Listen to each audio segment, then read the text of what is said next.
అందరికీ నమస్కారం అండి. షార్ట్‌లో చెప్పినట్టు ఆ ఓల్డ్ ఈజ్ గోల్డ్ రెసిపీ ఏంటో కాదు. చల్లపిండి పొంగడాలు ఆర్ పులి పొంగడాలు మా అత్తమ్మ గారి స్టైల్‌లో. సో, అది ఎలానో స్టెప్ బై స్టెప్ ప్రాసెస్ చూసేద్దాము. దీనికి కావాల్సిన ఇంగ్రీడియెంట్స్ పెరుగు, బియ్యపిండి, గోధుమ పిండి అండి. మూడిటితో ఎంతో రుచికరమైన పులి పొంగడాలు చేసేసుకోవచ్చు. సో, ఫస్ట్ అయితే మనం ఒక గ్లాస్ పెరుగు తీసుకొని కొంచెం చిలికిన తర్వాత ఒక గ్లాస్ వాటర్, సో ఏ గ్లాస్ అయితే పెరుగు తీసుకున్నామో అదే గ్లాస్‌తో వాటర్ గూడా ఆ బౌల్‌లో పోసేసుకొని ఇలా చూపించినట్టు మెల్లిగా చిలికేసి మనం పక్కన పెట్టుకుందామండి. ఈలోపు మనం ఇంకో బౌల్ తీసుకొని అందులో 2 గ్లాసుల బియ్యపిండి, తర్వాత ఒక గ్లాసు గోధుమ పిండి తీసుకుందామండి.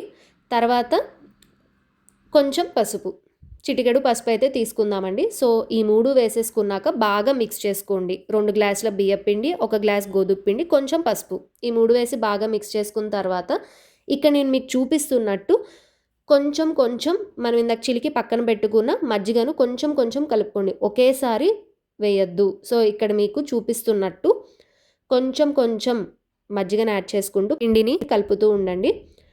కన్సిస్టెన్సీ అనేది మనకి ఇక్కడ ఇంపార్టెంట్. సో, అందుకని ఒకేసారి వేసేస్తే అవి ఎక్కువ అవ్వచ్చు లేదా తక్కువ అవ్వచ్చు. సో, ఆ ప్రాబ్లం లేకుండా మనం కొంచెం కొంచెం వేసుకుంటూ కలుపుతూ ఉంటే మనకు ఆ కన్సిస్టెన్సీ కూడా క్లియర్‌గా తెలుస్తది.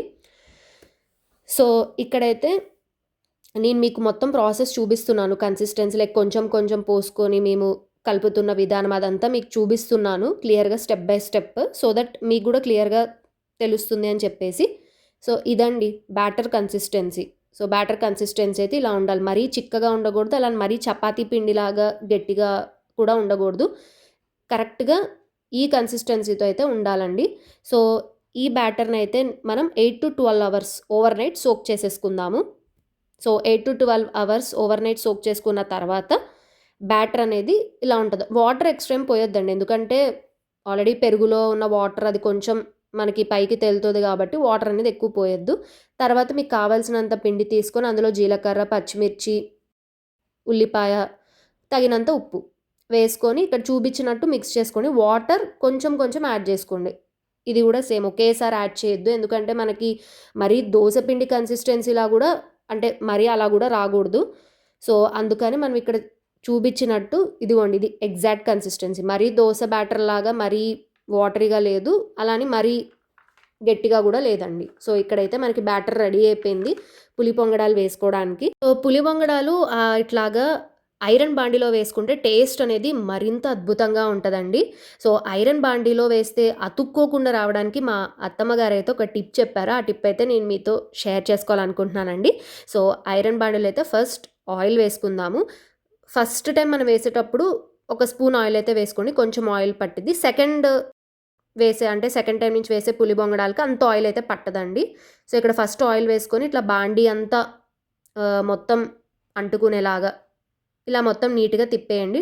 తిప్పిన తర్వాత ఫ్లేమ్‌ని మీడియంలో పెట్టండి. హైలో పెట్టొద్దు. మీడియం ఫ్లేమ్‌లో పెట్టి బాండీకి బాగా ఆ ఫ్లేమ్ అంటే చూసారా? ఆ పొగ రానివ్వాలి. అంటే ఆ బాండీకి ఆ కాక రానివ్వాలండి. సో, నెక్స్ట్ ఇలా బాండీకి పొగొస్తుంది అన్నప్పుడు ఆపేసుకొని ఒక 2 మినిట్స్ ఆగాలండి. సో, ఒక 2 మినిట్స్ ఆగిన తర్వాత మనం ఏం చేయాలంటే మళ్ళీ స్టవ్ ఆన్ చేసుకోవాలి. జస్ట్ ఒక 2 మినిట్స్ చాలండి. 2 మినిట్స్ ఆగిన తర్వాత మళ్ళీ స్టవ్ ఆన్ చేసి మళ్ళీ ఇక్కడ ఒక్కసారి చూపించినట్టు ఆయిల్ మళ్ళీ బాండీ అంతా ఒకసారి అంటేలాగా ఒకసారి మొత్తం ఇలా తిప్పుకుంటే అయిపోతది. ఇంకా మనకి పులి పొంగడాలు వేస్తే అతుక్కోకుండా వచ్చేస్తదండి. సో, మీరు కూడా ఈ టిప్ ఖచ్చితంగా ట్రై చేయండి. సో, ఇక్కడైతే మా అత్తమ్మ గారు వేడి వేడిగా పులి పొంగడాలైతే వేసేస్తున్నారు. సో, నేను చెప్పిన టిప్ మీరు ట్రై చేసి మీకెలా వర్కౌట్ అయిందో కామెంట్ బాక్స్‌లో కామెంట్ చేయండి. నేను తప్పకుండా చూసి మీకేదైనా డౌట్స్ ఉంటే అడగండి. సో, తప్పకుండా రిప్లై ఇస్తాను. అండ్ ఇక్కడైతే ఫస్ట్ దానికే 1 స్పూన్ ఆయిల్ అండి. నెక్స్ట్ దాని నుంచి అసలు హాఫ్ స్పూన్ ఆయిల్ సరిపోద్ది. ఎందుకంటే మనకు అతుక్కోకుండా వస్తది కాబట్టి. సో, ఈ ప్రాసెస్ మొత్తం సిమ్‌లో పెట్టాలి. సో, సిమ్‌లో పెట్టేసి అలా మూత పెడితే ఆ లోపల పిండంతా మగ్గుతూ ఉంటదనమాట.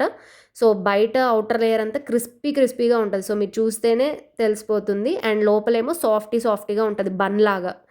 సో, ఇదేమో 2 సైడ్స్ ఇక్కడ చూపించినట్టు ఇలా మంచిగా రోస్ట్ అయిన తర్వాత ఇట్స్ రెడీ టు ఈట్ అనమాట. సో, మరీ ఎక్కువ సేపేం పెట్టొద్దు. సో, ఇక్కడైతే నేను టేస్ట్ చేయడానికి అసలు ఫుల్‌గా నేనైతే ఎక్సైట్‌మెంట్‌తో ఉన్నాను. ఎందుకంటే చూస్తేనే నోరూరిపోతుంది. సో, నేనైతే చక్కగా పల్లీల పచ్చడి అండ్ అవిసె గింజల పొడితో అయితే నేను టేస్ట్ చేశాను. టేస్ట్ అయితే అద్భుతంగా ఉంది. అవిసె గింజల పొడి తయారీ విధానం మన మంతేజ్ అఫీషియల్ అయితే ఫుల్ లెంత్ వీడియో కూడా ఉంది, చూసేయండి. టేస్ట్ అయితే సూపర్గా ఉందండి.